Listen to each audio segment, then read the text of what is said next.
Hello everyone, welcome back to my YouTube channel. Today in this video, we'll be covering my round 3 game in the Horse and Buggy tournament, which I played last weekend. At this point, I am 1.5 for 2 after playing around 2,000 rated players. And let's see what I can do in round 3. So I'm playing white against a 2200, and let's take a look at the game. So I open with d4, knight f6, c4, and here my opponent goes for c5. So this usually initiates into some type of banco gambit per se with the move b5 after I push forwards with d5. d5, b5 as expected. I take, opponent plays a6, and here I play b6, which is the typical move I go for nowadays. Here d6 is played.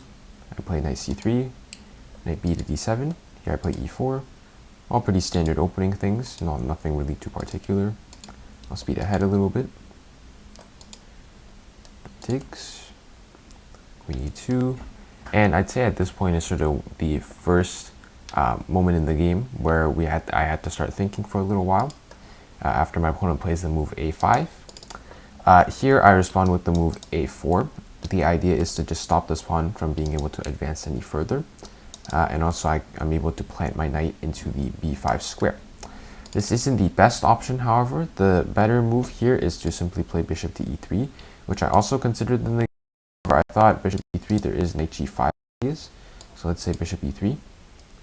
Then here I thought knight g5 was an option for my opponent. However, here I can simply back up bishop to d2.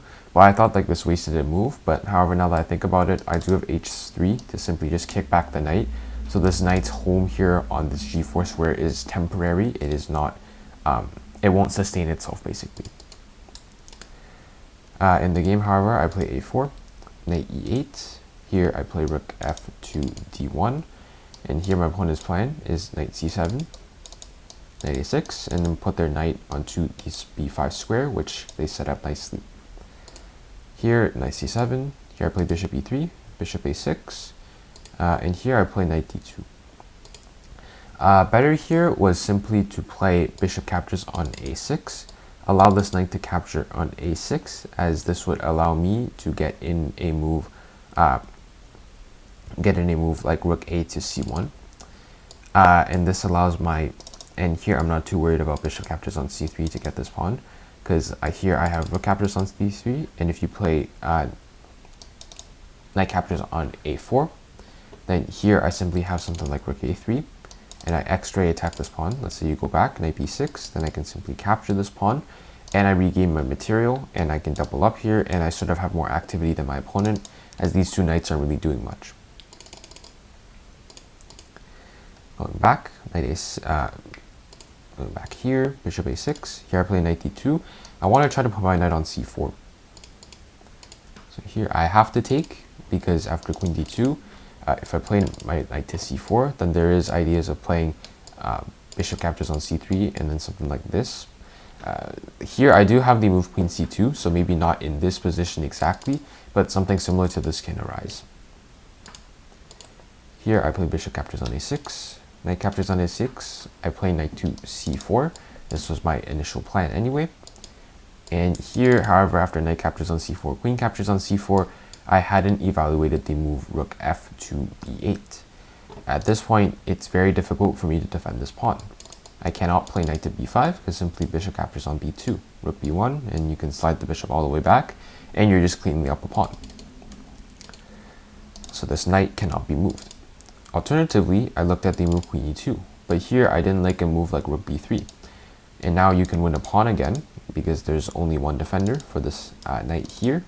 And if I play something like queen to c2 to attack this rook and defend, then here I thought rook a to bu8 looked really strong to sort of power through here on the b file. So, which is how I came to the conclusion queen a2 is probably the correct move. However, going back, what I should have played is to play queen to e2 anyway. And if you play rook to b3, then here I can simply play rook a2. The idea is if you play bishop captures on c3, b captures on c3, and if you play rook captures on c3, Then here I get some activity with bishop d2, and I target this pawn over there on a5. So rook b3, and then bishop captures on a5. You can jump your knight in, let's say to b5. Then here I believe I can simply just capture this knight with bishop captures on b4. And let's say c captures on b4. Then we both have a passed pawn. This pawn is slightly closer to queening, but it does have a rook blocking it, and there are maybe chances for both sides. In the game, queen a2, and here I put my knight there. However, they do have knight c7 to contest this knight, and unfortunately here I just trade off the knights. And at this point, I realize I'm probably going to lose, and I started just kind of getting out of the chess state of mind, per se. And here, slowly, I ended up simplifying down the position, and I ended up losing this game. Here, I just tried to latch this last-ditch effort to see if my opponent would somehow blunder and give me both of these pawns. But basically, with this type of a pawn structure, I can never capture the base pawn because the other pawn can just run because my king isn't quick enough to get back in time. So here, just as a final sort of thing to see if I still have a chance, like if my opponent plays something like king f6, then maybe king captures on b3, and if my opponent makes some fatal error, maybe I can get back in time. But my opponent here, after king captures on a4, simply plays b2, and at which point I resign the game, seeing as the fact that b1 equals queen is unstoppable, and I would slowly lose this game. So not the best game in my opinion, lost really quickly to the Benko Gambit.